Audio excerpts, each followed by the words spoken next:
শরীফ ওসমান হাদি বিপ্লবের সাহসী কণ্ঠস্বর। কিছু মানুষের জীবন সময়ের মাপকাঠিতে মাপা যায় না। তারা বেঁচে থাকে তাদের সাহসে, তাদের প্রতিবাদে, তাদের অটল বিশ্বাসে। শরীফ ওসমান হাদি এমনই এক নাম, যিনি মাত্র ৩২ বছরের জীবনে হয়ে উঠেছিলেন একটি প্রজন্মের কণ্ঠস্বর। এই হলো তার গল্প, একটি সাধারণ গ্রাম থেকে উঠে আসা এক তরুণের অসাধারণ যাত্রার কাহিনী, যিনি শেষ পর্যন্ত হয়ে উঠেছিলেন দেশের স্বাধীনতা ও সার্বভৌমত্বের প্রতীক। ১৯৯৩ সালের ৩০ জুন ঝালকাঠি জেলার নলসিটি উপজেলা বরিশাল বিভাগের এই ছোট্ট উপজেলায় এক মাদ্রাসা শিক্ষক ও স্থানীয় ইমামের পরিবারে জন্ম নেন শরীফ ওসমান বিন হাদি। ৬ ভাই বোনের মধ্যে সবচেয়ে ছোট। পরিবারে আর্থিক সচ্ছলতা না থাকলেও ছিল মূল্যবোধ, ছিল শিক্ষার প্রতি অগাধ শ্রদ্ধা। প্রাতিষ্ঠানিক শিক্ষার শুরু নলসিটি ইসলামিয়া ফাজিলি মাদ্রাসায়। ৩য় শ্রেণী পর্যন্ত সেখানে পড়াশোনার পর ৪র্থ শ্রেণীতে ভর্তি হন ঝালকাঠি NS কামিল মাদ্রাসায়। মাদ্রাসা শিক্ষার পাশাপাশি গড়ে উঠছিল তার মধ্যে একটা ভিন্ন চিন্তার জগৎ। আলিম পাশ করার পর তিনি সিদ্ধান্ত নেন আরও বড় স্বপ্ন দেখার। ২০১৩ সাল ওসমান হাদি ভর্তি হন ঢাকা বিশ্ববিদ্যালয়ে রাষ্ট্রবিজ্ঞান বিভাগে। গ্রাম থেকে শহর, মাদ্রাসা থেকে বিশ্ববিদ্যালয়, এই যাত্রা ছিল শুধু দূরত্বের নয়, ছিল চিন্তা ও দৃষ্টিভঙ্গির পরিবর্তন। ঢাকা বিশ্ববিদ্যালয় থেকে রাষ্ট্রবিজ্ঞানে স্নাতকোত্তর শেষ করে ওসমান হাদি শুরু করেন শিক্ষকতা। প্রথমে জনপ্রিয় ইংরেজি ভাষা শিক্ষা প্রতিষ্ঠান সাইফুরসে পড়াতেন, পরবর্তীতে যোগ দেন ইউনিভার্সিটি অফ স্কলার্সে। কিন্তু ওসমান হাদি ছিলেন শুধু শিক্ষক নন, তিনি ছিলেন একজন লেখক, সাংস্কৃতিক কর্মী। লিখতেন বই, সমাজ ও রাজনীতি নিয়ে চিন্তা করতেন গভীরভাবে। অনেকে তাকে চিনতেন নরম কথা বলা, ভদ্র ও বিনয়ী এক মানুষ হিসেবে। তবে তার পোশাক আর ভাষার কারণে অনেকেই তাকে নিয়ে প্রশ্ন তুলতেন।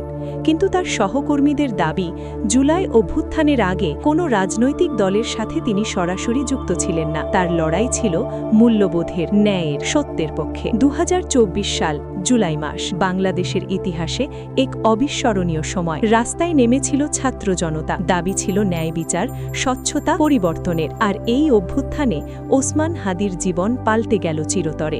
রামপুরা এলাকায় তিনি হয়ে উঠলেন আন্দোলনের সমন্বয়ক। রাস্তায়, মিছিলে, সমাবেশে সর্বত্র তার উপস্থিতি। তার কণ্ঠস্বর হয়ে উঠল তরুণদের ক্ষোভ ও স্বপ্নের প্রতিধ্বনি। তিনি শুধু প্রতিবাদ করছিলেন না, তিনি স্বপ্ন দেখছিলেন একটি নতুন বাংলাদেশের, যেখানে থাকবে ন্যায় বিচার, থাকবে ইনসাফ, থাকবে সবার জন্য সমান অধিকার। জুলাই অভ্যুত্থানের পর যখন অনেকে স্বাভাবিক জীবনে ফিরে যাচ্ছিল, ওসমান হাদি তখন ভাবছিলেন ভিন্ন কিছু। তিনি বুঝেছিলেন এই আন্দোলনের স্মৃতি ধরে রাখতে হবে, এর দাবিগুলো বাস্তবায়ন করতে হবে। আর এভাবেই জন্ম নেয় ইনকিলাব মঞ্চ। ইনকিলাব মঞ্চ এই নামটাই বলে দেয় এর উদ্দেশ্য: বিপ্লব, পরিবর্তন, রূপান্তর। শরীফ ওসমান হাদির হাত ধরে এই সংগঠন হয়ে ওঠে জুলাই অভ্যুত্থানের প্রতীক, তরুণদের প্রত্যাশার কণ্ঠস্বর। ইনকিলাব মঞ্চের লক্ষ্য ছিল পরিষ্কার: সব ধরনের আধিপত্যবাদের বিরুদ্ধে দাঁড়ানো, বাংলাদেশের স্বাধীনতা ও সার্বভৌমত্ব রক্ষা করা এবং ইনসাফ ভিত্তিক একটি রাষ্ট্র বিনির্মাণ করা। গণতান্ত্রিক অংশগ্রহণ, ন্যায় বিচার আর রাজনৈতিক জবাবদিহিতা, এগুলোই ছিল এই প্ল্যাটফর্মের মূল ভিত্তি। শাহবাগ চত্বর হয়ে উঠল তাদের মিলনস্থল। সপ্তাহের পর সপ্তাহ চলল ধারাবাহিক সমাবেশ। দাবি ছিল জুলাই শহীদদের রাষ্ট্রীয় স্বীকৃতি, আহতদের সঠিক চিকিৎসা, জুলাই ঘোষণাপত্র প্রকাশ এবং আওয়ামী লীগ নিষিদ্ধকরণ। ওসমান হাদি প্রথমে ছিলেন মুখপাত্র, পরে হন আহ্বায়ক। টিভি টকশোতে নিয়মিত ডাক পেতে থাকেন। তার স্পষ্ট, দ্বিরর্থহীন ভাষা, তার নির্ভীক মনোভাব, সব মিলিয়ে তিনি হয়ে উঠলেন একটি প্রজন্মের আইকন। ২০২৫ সাল ঘোষণা হয় ত্রয়োদশ জাতীয় সংসদ নির্বাচনের তফসিল, আর ওসমান হাদি সিদ্ধান্ত নেন ঢাকা ৮ আসন থেকে স্বতন্ত্র প্রার্থী হিসেবে লড়াই করবেন। কিন্তু তার প্রচারণা ছিল ভিন্ন ধরনের, যা আগে কেউ দেখেনি। ফজরের নামাজের পর মসজিদের সামনে দাঁড়িয়ে ভোট চাইতেন, বাতাসা আর মুড়ি নিয়ে যেতেন ভোটারদের কাছে। অনুদানের প্রতিটি টাকার হিসাব প্রকাশ করতেন সামাজিক যোগাযোগ মাধ্যমে। এটাই ছিল তার রাজনীতি: স্বচ্ছ, জনগণের কাছে জবাবদিহিমূলক। কিন্তু এই সততা, এই নির্ভীকতা কারো কারো চোখে ছিল হুমকি। নভেম্বর মাসে তিনি নিজেই ফেসবুকে লিখেছিলেন ৩০টিরও বেশি নম্বর থেকে তাকে হত্যার হুমকি দেওয়া হয়েছে। কিন্তু তিনি থেমে থাকেননি, বলেছিলেন ইনসাফের লড়াই থেকে পিছিয়ে যাব না। ১২ই ডিসেম্বর ২০২৫ নির্বাচনের তফসিল ঘোষণার পরের দিন দুপুর ২:৩০ পুরানা পল্টনের বক্স কালভার্ট রোড। ওসমান হাদি ব্যাটারি চালিত অটোরিকশায় ফিরছিলেন নির্বাচনী প্রচার শেষে। হঠাৎ একটা মোটরসাইকেল এসে থামল পাশে। পেছনে বসা এক ব্যক্তি তাক করে গুলি ছুড়ল সরাসরি মাথায়। মুহূর্তে রক্তে ভিজে গেল রাস্তা, মোটরসাইকেল উধাও। ঢাকা মেডিকেল কলেজ হাসপাতালে নেওয়া হয় তাকে, অস্ত্রোপচার, তারপর এভার কেয়ার হাসপাতাল, কিন্তু অবস্থা সংকটাপন্ন। মস্তিষ্কে গুলি, জীবন ঝুলছে এক সুতোয়। তদন্তে সিসিটিভি ফুটেজ থেকে শনাক্ত করা হয় 3 জনকে: ফয়সাল করিম মাসুদ, আলমগীর শেখ আর জাকির। তারা ছিল বিশিদ্ধ ছাত্রলীগ ও যুবলীগের সাথে যুক্ত।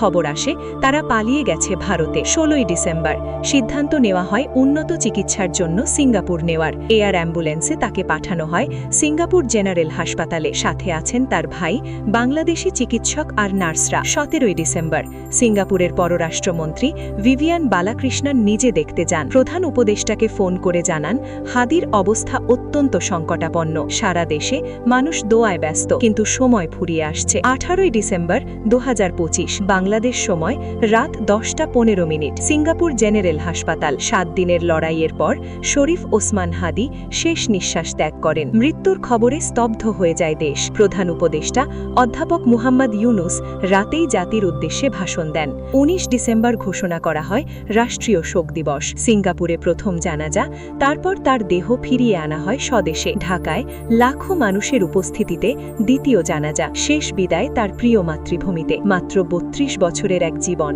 কিন্তু কি অসামান্য প্রভাব রেখে গেলেন।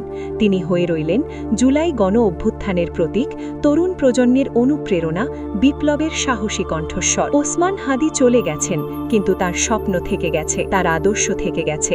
তার কণ্ঠস্বর এখনও ধ্বনিত হয় প্রতিটি সেই তরুণের হৃদয়ে যারা বিশ্বাস করে ন্যায়ে, সত্যে, ইনসাফে। তিনি দেখিয়ে গেছেন বয়স বা ক্ষমতা নয়, সাহস আর বিশ্বাসী পারে ইতিহাস বদলাতে। আজ হয়তো আমরা তাকে হারিয়েছি, কিন্তু তার প্রজ্বলিত মশাল এখনও জ্বলছে, আলো দিচ্ছে পথ।